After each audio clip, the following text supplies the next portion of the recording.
રામ રામ.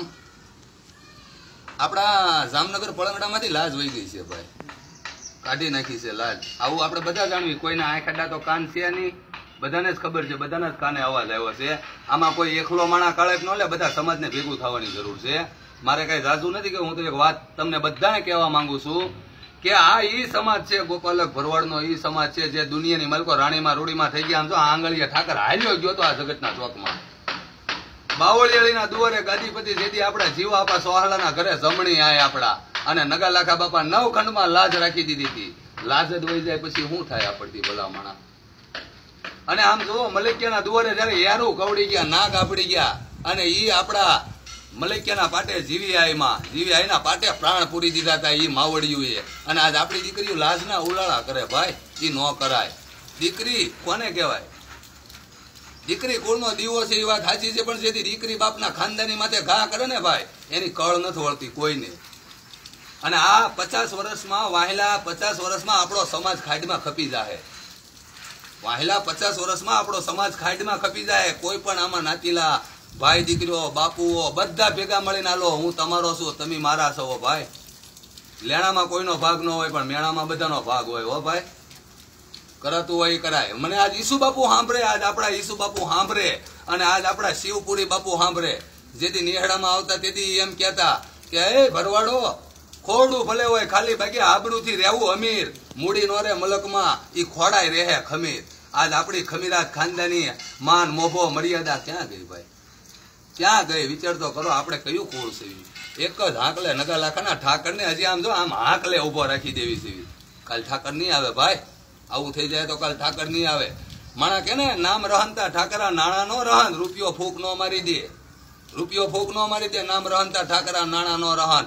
કીર્તિ ઊંડા કોટડા ઈ પાડાય નો પડાય. આ બાપ દાદાના ગઢની જે કીર્તિયું કર્યું છે ને લાજની, ઈ નો પડાય. આપણે ઠેઠથી આદિ અનાદિથી પરંપરા હાલી આવતી સંસ્કૃતિ છે આપણી, અને લાજમાં બધું છે. તમે સમજો છો જે સમાજે લાજ કાઢી નાખી છે ને ભાઈ, ત્યાં તમે જોવો અત્યારે હું હાહરો, હું બેન, હું દીકરી, ઓહો ઘોર અપરાધ કહેવાય. બધો સમાજ ભેગા થાવ ભાઈ, અને એક નિર્ણય લાવી દો કે જ્યાં સુધી આપણે ઠાકર ધણીને પૂંજવી ત્યાં સુધી આપણે લાજ રખાય. અને એક બેનું દીકરીઓ માટે ખાસ મારો વિડીયો પગાડો. કોઈ ફેમસ નથી થવું, બેનું દીકરીઓ માટે પગાડો. શિક્ષણ જરૂરી છે, પણ આ સમાજની માલકોડ સંસ્કૃતિ જરૂરી છે. લોહીના સંસ્કાર અસલ લોહી સેવી આપણે આ ભરવાડ સમાજ, જે કાળિયા ઠાકરને વાલો સમાજ સેવી ગોપાલક સમાજ. અને આપણે કરાતું હોય એ કરાય. હો ભાઈ, ન કરાતું હોય ન કરાય. કરાતું હોય એ જ કરાય, ન કરાતું હોય ન કરાય. બેનું દીકરીઓ સુધી વિડીયો પગાડો. આપણી માવડિયું આવ્યું હતું, કુળ રીત જાતિ કરી, કુળની રીત જાતિ કરીને જો હાવ જ ખડકી ખાય તો લાજે સિંહણ્યું ના દૂધડા, એને ભવની ભોંટેપ થાય. ઈ માવડિયું ને હું વીચે, દીકરીની લાજ 3 પંખાનું ઉજાળે છે ભાઈ, એના ઉલાળિયા ન હોય તો આ જગતમાં કાંઈ રહેતું નથી. ઘોર અપરાધ કહેવાય. કાળીંગાએ આપણા ભરવાડના નેહડે ગોઠણિયા માંડ્યા કહેવાય. ભલા મણા ન કરા, કમત ન હુજે આપણને. હું કોઈ બહુ ડાયો નથી. આ સમાજમાં ઘણા ડાયા છે, આ સમાજમાં ઘણા આપણા 52 દુવારાના મહંતો છે. આની માટે કોઈ આગળ પગલા લ્યો ભાઈ, કોઈ જાગો, મારો સમાજ જાગો. ધર્મ ટકાવવો હોય આપણો, આપણી ખાનદાની ખમીરાત ખોરડાની ટકાવી હોય તો કોક જાગો ભાઈ.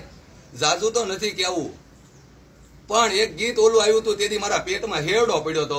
ઓલું ગીત આવ્યું હતું ને કે બેબીને બોરવિનતા પીવડાવો, બેબી મૂળમાં નથી. અરે બેબી મારી હોય કે તમારી હોય, બેબીને 2 બાટલી કપાસની દવા લાવીને પાઈ દો. જો હવે કોઈ દીકરી બોલે કે મારે લાજ હામી ધૂળ ઉડાડવી છે, સૂરજ હામી કોઈ દે ધૂળ ન ઉડાડે. હો ભાઈ, સૂરજ હામી કોઈ દે ધૂળ ન ઉડાડાય. આ સમાજ મા બાપ છે. કોઈ રૂલ્સ આપણે એવો ન લવાય કે જેથી કરીને આખા સમાજને કાળે બેહે. આપણે એ રૂલ્સ ન લવાય. રૂલ્સ આપણા ઘર પૂરતા ગમે એ રખાય, પણ સમાજને કાળે લાગે એવો રૂલ્સ આપણે નો. આપણે ગોપાલક સમાજનું ફરજન થવી આપણે યાદ રાખવું જોઈએ. કાળિયો ઠાકર આપણા આંગણે ધક્કા ખાય છે. વાહેલા સમયમાં કાળિયો ઠાકર ધક્કા નહીં ખાય. નામ રહનતા ઠાકરા નાણા નો રહન. ભારતખંડમાં ભરવાડ એટલો ઉજળો સમાજ છે, ભોળો સમાજ. ઉપર ભોળો નાથ ભોળો છે, અને હેઠે ભરવાડ ભોળો છે. આજે ભગવાનને ધક્કા ખાવા પડે છે. અને બેનું દીકરીઓ તો એક આપણી શક્તિ છે, ધર્મનો થાંભલો કહેવાય. ત્યારે આપણને આવા નર મળ્યા.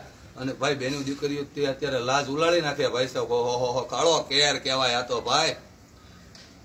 બાપુઓ, વડીલો, સંતો મન તો. હા, અને એક ભુવાની વાત આવી હું કહી દઉં. કોઈ ભુવો હોય બાનાધારી, એને કેટલી ખોટ બેહે માતાઓને.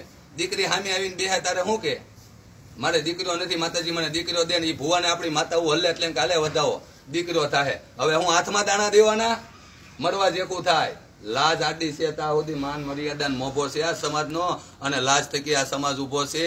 અને આમ જો લાજમાં ઉભું રહેવાય. લાજ તો આપણે ઠાકર પૂંજવી ત્યાં સુધી જાવી જ ન જોઈ ભાઈ, નકર તો આપણો ઠાકર આવે જ નહીં. અત્યારની પરંપરા નથી, જગતમાં હાલ્યા આવ્યા તેદુની પરંપરા છે. બીજું ત્રીજું કાંઈ નથી કહેવાનું. જય ઠાકર ધણી, જય નગાલાખાના ઠાકર. જો કોઈ નાતીલાને એમ થતું હોય કે આ ભાઈ વધારે ડાયો છો, તો મારી કરતા બહુ નાતીલા ડાયા છે. કોઈ બાપુઓ, કોઈ ભુવા દેવ, કોક તો મારો વિડીયો સાંભળીને બાપા ઉભા થાવ અને આ સમાજની વાડ કરો, નકર સમાજ ખાડીમાં ખપી જાહે વાહેલા 50 વર્ષમાં. જેની લાજુ મૂકી દીધી ના જોવો, ફળિયાની માલકો ડાકણિયું ભૂતડા રાહડા લેતી હોય બીજા સમાજમાં, એવું લાગે. મારી દીકરી હોય અને વેવાઈના ઘરે હું મહેમાન થાવ અને એ ગોઠણ ઉપર ગોઠણ ચડાઈને ઉભી હોય, સારું લાગે? નો સારું લાગે ભાઈ, કોઈ દે નો સારું લાગે. હો આ તો થોડું જીવવું, પણ ખુમારીથી જીવવું, ખાનદાનીથી જીવવું, ઈ કુળના સવી. 24 કલાક નશો કુળનો હોવો જોવે. જય ઠાકર ધણી, જય માતાજી, જય રાખે મારો કાળિયો ઠાકર. મારી નાચની આબરૂની ભાઈ, નાચની લાજની વાત આવી એટલે એટલું બોલ્યો. જય હો, જય હો. આબરૂ રાખ મારા ઠાકર, આબરૂ રાખ.